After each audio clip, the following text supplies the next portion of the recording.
రైతులకి ఈ భారతదేశంలో మత స్వేచ్ఛ లేదు. 2 సార్లు నేను దీని గురించి పార్లమెంట్ లో మాట్లాడాను. మత స్వేచ్ఛ ఉందని మీరు అనుకుంటున్నారా? ప్రతి ఓడు చెప్పుకుంటారు సర్టిఫికేట్ ఎస్సీ హిందూ అని ఉంటారు.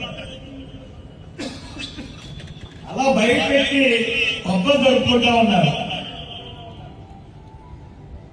లేకపోతే ఎందుకు ప్రవీణ్ పగడాల దేని మీద పోరాటం చేశారు?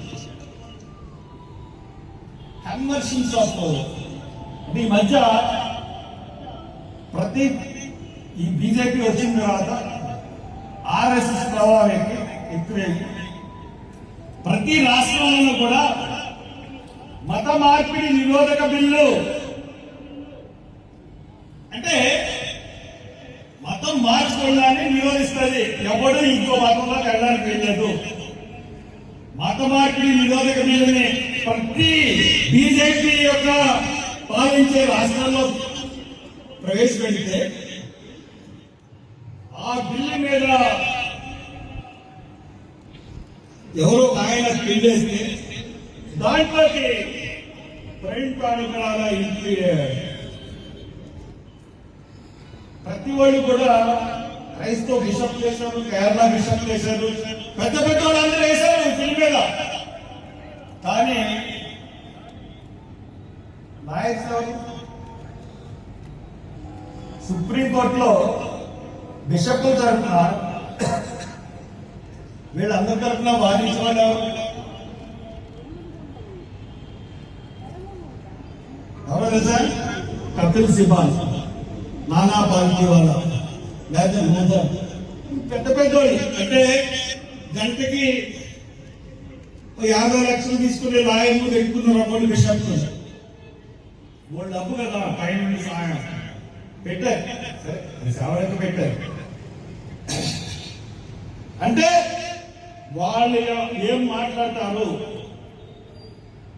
ఏం వాదిస్తారు అన్నది ప్రభుత్వానికి ఒక్క నిమిషం పని తెలుసుకోవాలి. తెలుసు వాళ్ళకి వాళ్ళు ఏం మాట్లాడబోతున్నారు, ఏం వాదించబోతున్నారు, ఎలా మాట్లాడబోతున్నారు అన్నది ప్రభుత్వానికి తెలుసు. కానీ ప్రవీణ్ పగడాల ఇంప్లీడ్ అయ్యాడు ఆ కేసులో. చూస్తే అపర మేధావిలా ఉన్నాడు. ఇతను ఏం వాదిస్తాడు ఎవరికి తెలియదు. ఇతను ఏం వాదిస్తాడో ఎవరికి తెలీదు.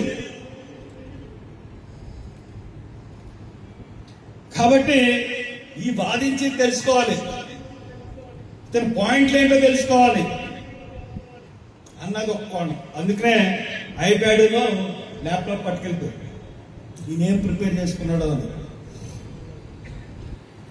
లేదంటే ఇంకా ఏమన్నా ప్రభుత్వ రహస్యాలు, ఇంకా మనకెవరికి తెలియని విషయాలు ఇంకా ఉన్నాయన్న ఒక భయం ప్రవీణ్ పగడాలు చనిపోవడానికి. కానీ ఆ కోర్టు సుప్రీంకోర్టు పెట్టేసి కట్టేసింది. మత మార్పిడులు చట్ట విరుద్ధం.